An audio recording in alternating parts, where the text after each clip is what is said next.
Naomh Pádruig. Ní dachar a thuiscint ná thaithin sé leis na daoine a bhí in hÉireann go raibh daoine eile a teachtasteach sa tír.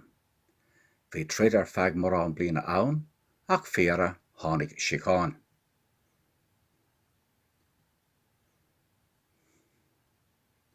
Sí éire an ainm a bhí ar an Oileáin. Bhí ainmneacha eile ar leis mar Banba, Fóla agus Scóise.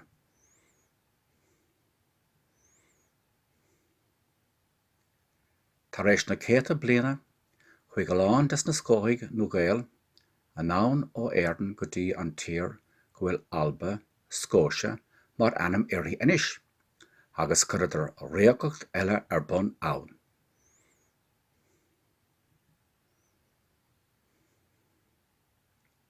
Cíimiad mar sin go bhfuil Gael idir mhuintir na hÉireann agus muintir na hAlban.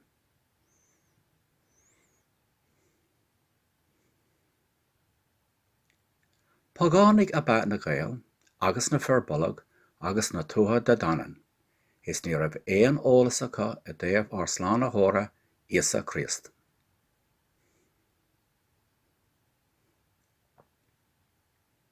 Ceapadar go raibh lán déithe ann agus d'oireadar an Ghrian, an Galach, Uisce, Éir, Tine agus rudaí eile mar sin.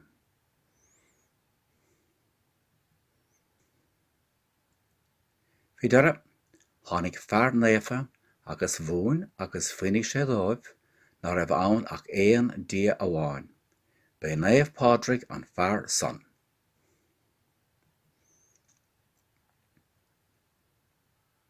Deir go rugadh Naomh Pádruig sa Frainc, ach a deir eile gur an Alban do rugadh é.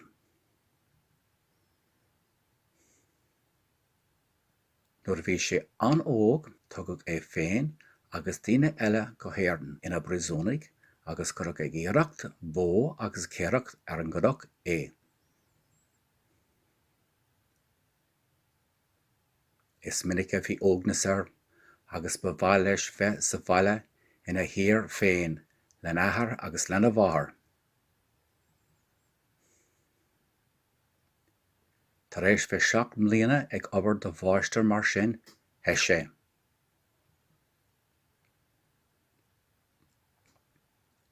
Tháinig sé chun na farraige, chunaigh sé long is chuig sé tharnais chun na híre féin, rois sé an baile is danseán ar feadh a bhad.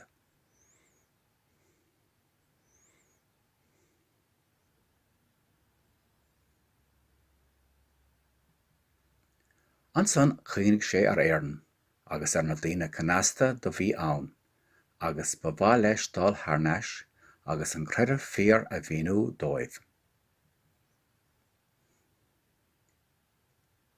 Nuair a tháinig Naomh Pádruig go hÉireann, bhí phleá mhór ar siúl i gcúirt an rí i dteabhar. Bhí tine mhór le lasa ag an bhéasta, agus bhí dlí ann ná raibh cad ag éine tine do lasa go dtí go mbeadh an tine mhór ar lasa ar dúis.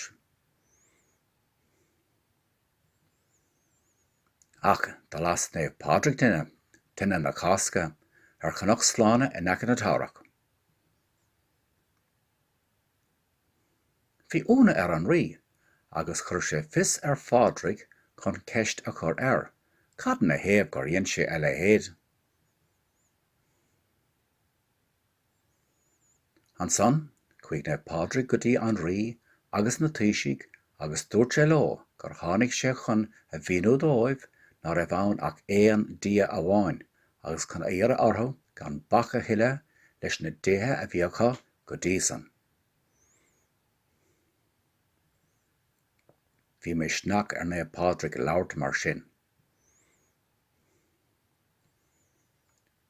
Nuair ná éadach na daoine a thuiscint go raibh 3 parsa inniu, thóg Naomh Pádruig seomróg na 3 milleog na lámh, agus thaispeáin sé dóibh go raibh 3 bilóga ar éon gas amháin, agus sa tlí sin chuir sé ina lí orthu go raibh 3 parsa inniu. Tá ghlach chuid is do daoine a bhí ag éiste leis an creideamh fíor an son.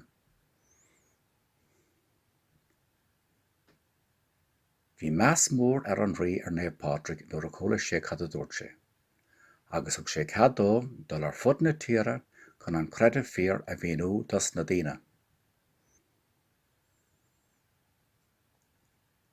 Chuig Naomh Pádruig ó áit go háit a labhairt, agus a móine, agus a míniú, conas mar a fuair Chríost mula go deo leis bás.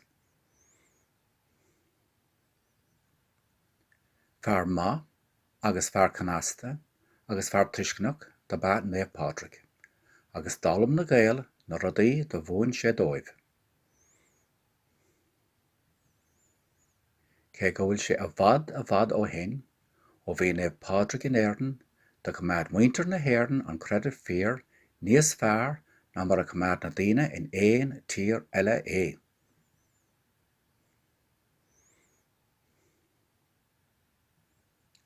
Scéal na hÉireann.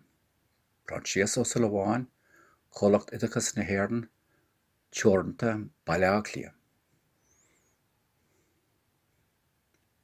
Scéal na hÉireann i gcóir páistí scoile. Bronsíos ó Sulabháin.